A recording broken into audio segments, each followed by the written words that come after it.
सोचो जरा, एक लड़की स्कूल जाने के सपने देख रही है, पर उसके पिता का कहना है पढ़ाई सिर्फ लड़कों के लिए होती है। एक दलित लड़का मंदिर के बाहर खड़ा है, पर अंदर जाने की उसकी इजाज़त नहीं। ये कहानी है उन लोगों की जिन्होंने इन बेइंसाफ़ी के खिलाफ आवाज़ उठाई, समाज को जगाया और नए भारत की नींव रखी। Welcome to the powerful chapter women caste and reform, women and social reform.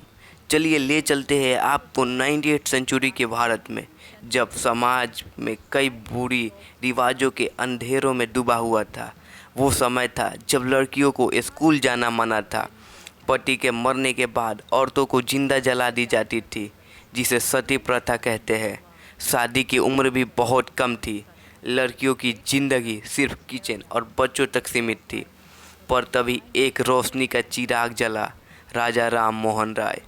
राजा राम मोहन राय ने देखा अपनी आंखों से एक लड़की को सती होते हुए। उस पल उनका दिल कांप गया। उन्होंने ठान लिया, ये प्रथा ख़त्म करनी है। ब्रिटिश गवर्नमेंट के साथ मिलकर 1829 में सती प्रथा इलीगल डिक्लेयर करवा दिया। ये एक बड़ा कदम था। इसी दौरान एक और आवाज़ उठी, ईश्वर चंद्र विद्यासागर। उनका कहना था, जो औरत बचपन में पढ़ लिख सकती है वो एक समाज सुधारक भी बन सकती है। उन्होंने विडो रीमैरेज को बढ़ावा दिया। 1856 में ब्रिटिश ने हिंदू विडो रीमैरेज एक्ट पास किया। दोस्तों सोचिए, उस समय एक विधवा औरत को दोबारा शादी करना अलाउ नहीं था, लेकिन कुछ लोगों के हिम्मत की वजह से सब कुछ बदला। फिर आए ज्योतिराव फूले, जिन्होंने सबसे पहले लड़कियों के लिए स्कूल खोला। और टीचर कौन थी? उनकी अपनी पति सावित्री बाई फूले। वो स्कूल जाती थी, लड़कियों को पढ़ाती थी और लोग उन पर पत्थर तक फेंकते थे, लेकिन उन्होंने कभी हिम्मत नहीं हारी। Caste system and reform. अब बात करते हैं कास्ट की। समाज में छोटी जाति के लोगों के साथ ऐसा भेदभाव होता था कि उन्हें मंदिर में जाने तक नहीं दिया जाता था। उनका पानी भी अलग होता था। डॉक्टर BR अम्बेडकर एक ऐसे व्यक्ति थे जो इस कास्ट सिस्टम के शिकार हुए, लेकिन बन गए एक महान विद्वान।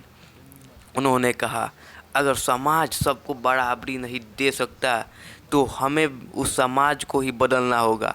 उन्होंने दलितों के अधिकार के लिए संघर्ष किया और संविधान बनाने में लीड रोल निभाया।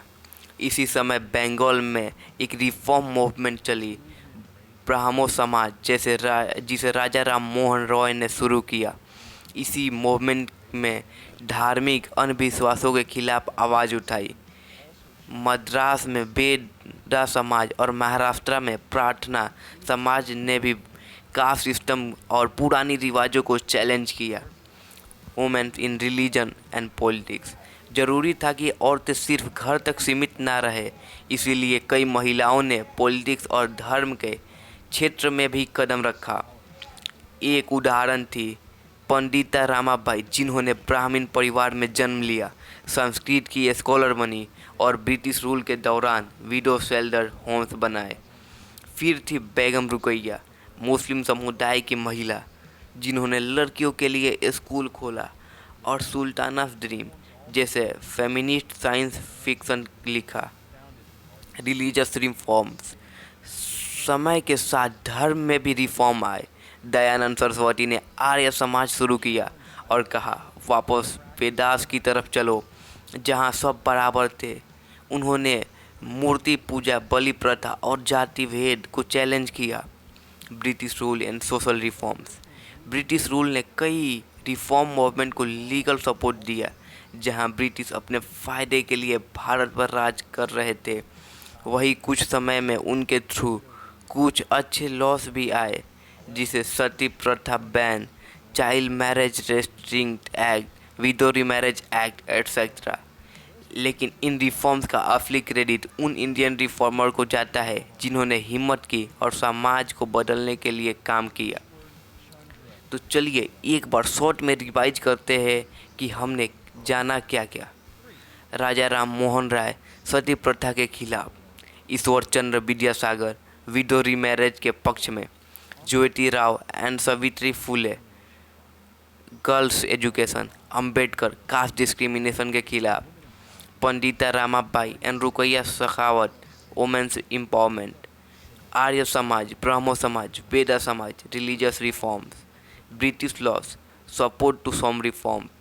दोस्तों, ये चैप्टर सिर्फ इतिहास नहीं, एक मिसाल है कि अगर कुछ लोग सच में बदलाव चाहे तो पूरा समाज बदल सकता है। आज भी कहीं ना कहीं कास्ट और जेंडर बेसिस पे डिस्क्रिमिनेशन है, पर अगर आप और हम चाहे मिलकर आवाज़ उठाए तो नए रिफॉर्म शुरू हो सकते हैं।